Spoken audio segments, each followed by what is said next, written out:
Hey guys, and welcome to the Working Money channel. So something very suspicious is going on with Binance right now. This coming from LimeWire here on Twitter, largest outflow ever, over 4.6 billion. Mysteriously exited by whales. Binance halts all Bitcoin withdrawals 3 times today. Now, I don't know if you guys use the Binance exchange, and if you guys have been experiencing this, it was offline for several hours. Bitcoin volume plunging over 65% in the last 30 days. And guys, that is not looking good for Bitcoin specifically, but even for the rest of the crypto market. I think that this, considering Binance is the largest cryptocurrency exchange on planet Earth, this is what has caused some of these other cryptos to plummet, at least temporarily. We can see Bitcoin down in the last 24 hours, down 3.29%. We got other coins like Ethereum down 2.6%.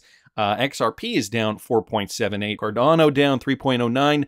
Dogecoin down as well, almost 3%.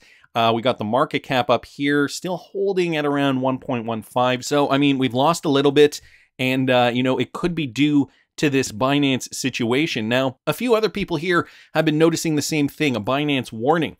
And some are noticing some other red flags with regards to the Binance ecosystem. The Binance US Tether USDT and USD peg has been broken.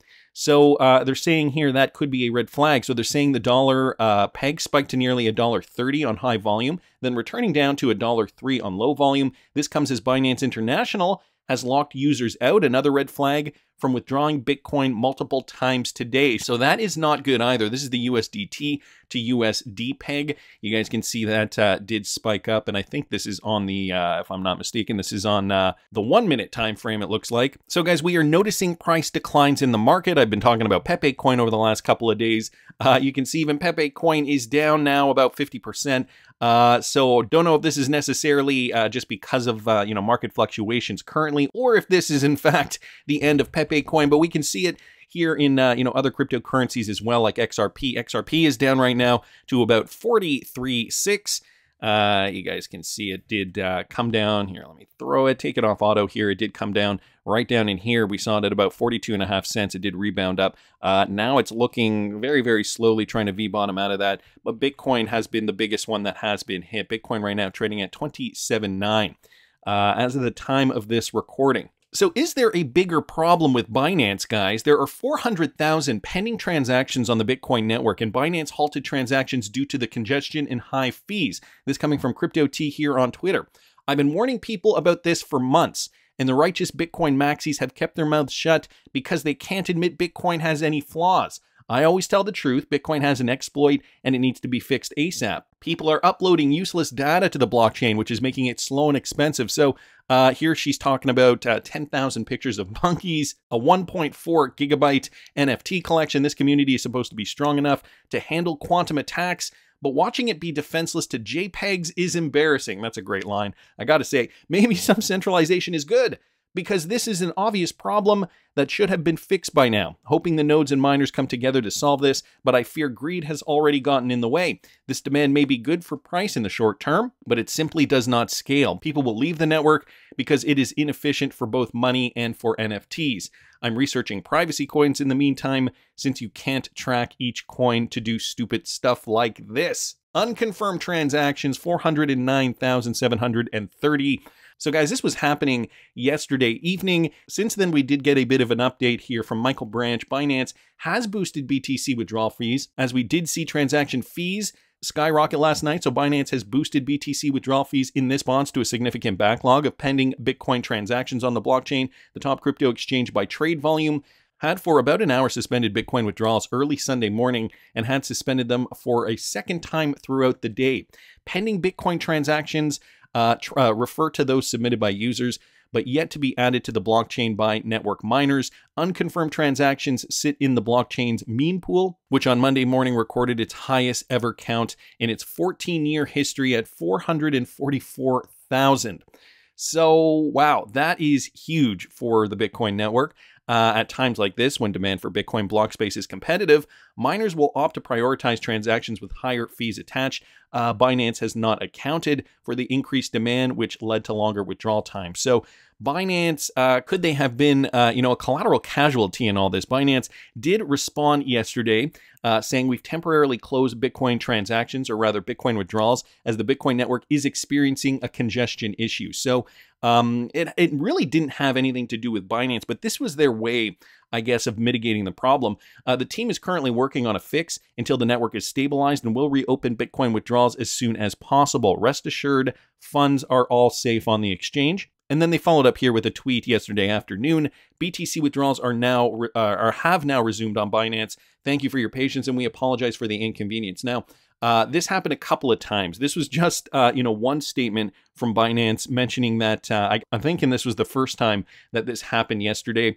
but, it has since been rectified. Bare Naked Crypto here on Twitter also posted this yesterday with regards to this story. Robinhood users were also reporting delays of Bitcoin. So it had to do with the Bitcoin network. Again, Binance being the biggest exchange, we've got to be careful and we've got to be prudent. Things like this, when we see, some of these stable coins spiking, this is not a good sign. As per Parrot Capital here, a few red flags, but it's looking as though things are now back to normal.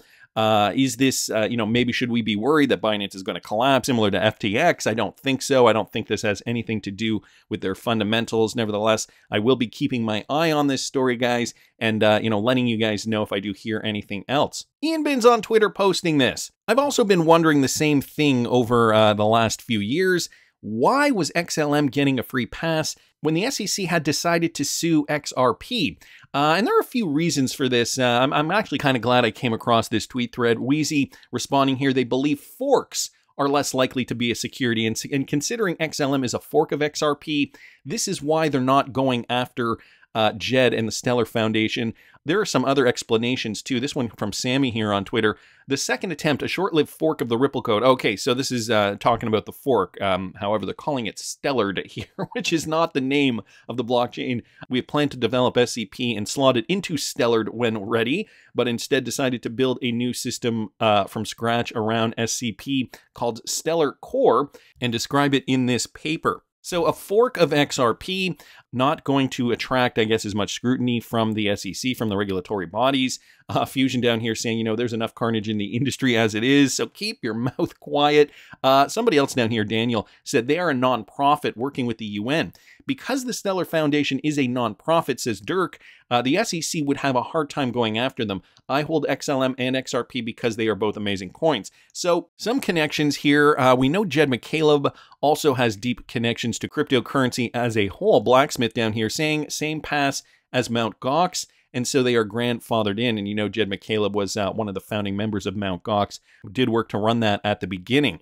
And, Mt. Gox was another interesting story from the early days of crypto, where we really didn't see too much in terms of, getting fined or anything like that in the early days of crypto. Anyway, maybe a story for another video. I'm going to keep moving along, guys, because I happen to see this as well. XRP Crypto Wolf pointed this out. LimeWire. Do you guys remember LimeWire? Maybe if you are older millennials, you might. LimeWire plans to integrate XRP payments into their new system. Now, I recently heard news that LimeWire was actually going to be using running on the Algorand blockchain. Well, here they posted this. LimeWire's official Twitter account made a huge announcement today. LimeWire tweeted, calling the Ripple community today, should we integrate XRP as a payment method for the ongoing public sale of the LimeWire token named LMWR. The tweet continued, 300 retweets, and XRP will be live on our platform tomorrow.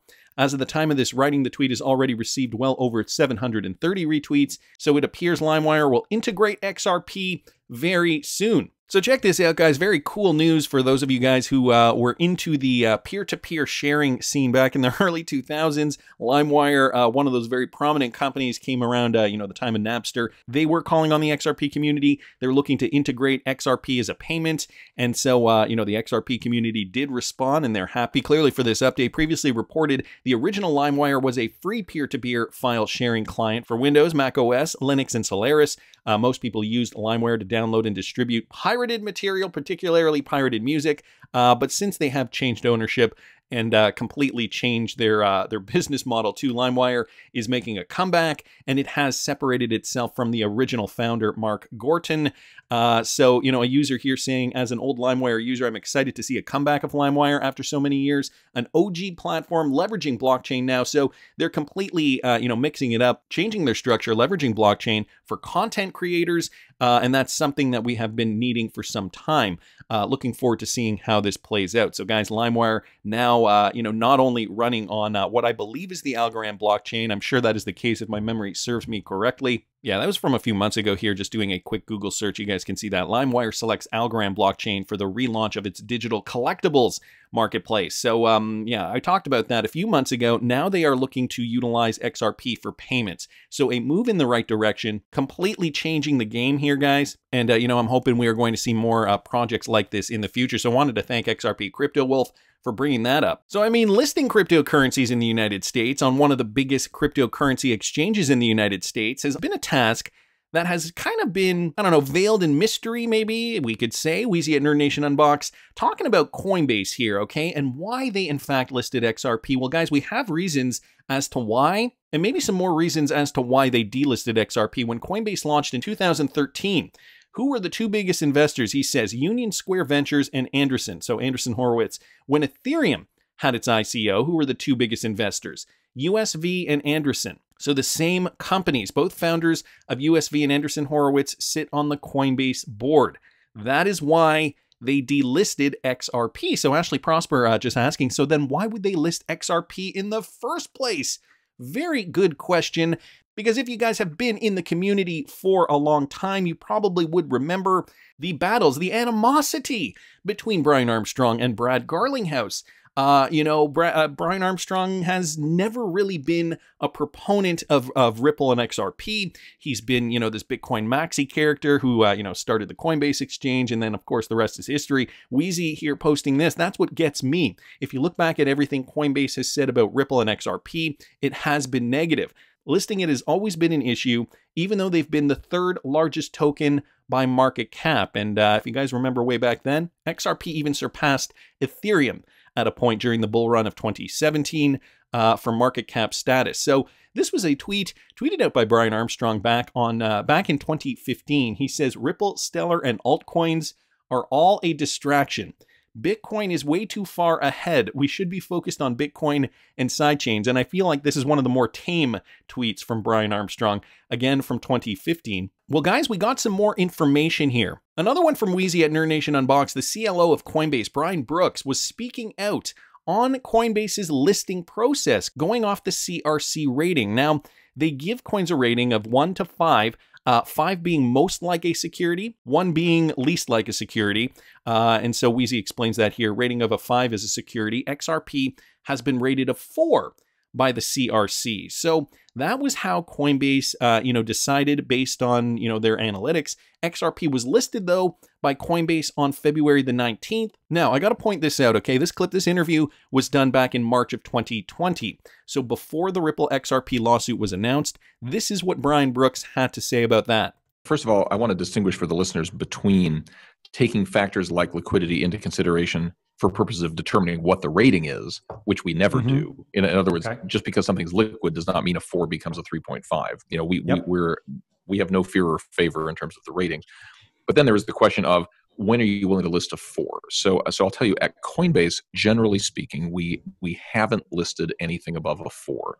You mentioned Maker, which at one time rated higher than that, but then there were some changes and some developments that led the CRC to relook at that. And so there's a predictive rating that tells us that upon the achievement of certain things, that rating is going to be lower than that. And so that's what got us there. But there's no current 4.5 that we would list at Coinbase. I'm not saying that could never occur, but it hasn't occurred yet.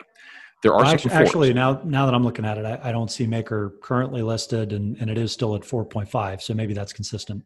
Yeah, right. So without predicting the future, I'll just tell you that, as Bill Hinman, director of corporation finance at the SEC, has said, the nature of these things changes as decentralization and utility are built out. And so from our perspective, the legality of listing something on a given day depends on that. So there are some things that initially were 4.5s or 5s, and upon a re-review over time will be more like a 4 or something else. And so that'll matter. And I'm not saying that Maker is a particular example of that, but it could be. Bottom line is for the 4s, that's kind of our definition of an R-rated movie. Meaning some of those 4s are best picture candidates for whatever reason. It could be because they're deeply liquid.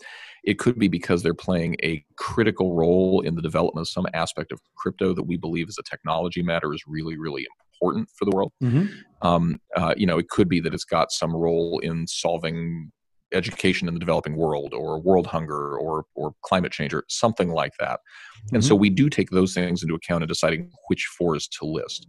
Having said that, like any responsible company, we have a risk appetite, and we don't want to concentrate all of our business in 4-rated tokens, because even though we think 4s are not securities, right? That's why they're not 5s. So that's part 1 of the clip. Let me play you guys part 2 right over here. Even though we think 4s are not securities, right? That's why they're not 5s. We recognize that 4s are going to get more scrutiny and attention, and it is possible that we'll have to defend some of those more than 3s. And thus, we only want to be in a position of having to defend those things that have really clearly articulable value add for our customers. That's really where we're making decisions at that frontier. Below. So too, if you take things like XRP, which we list obviously, but when XRP did their MoneyGram deal and suddenly had real global distribution and a significantly different utility case than it might have, 2 years ago, say, that's relevant to our assessment of its utility. And so some of it's events driven. We may read something in the newspaper that will cause us to go back on a more urgent basis, and if not, we'll capture it as part of the periodic cycle.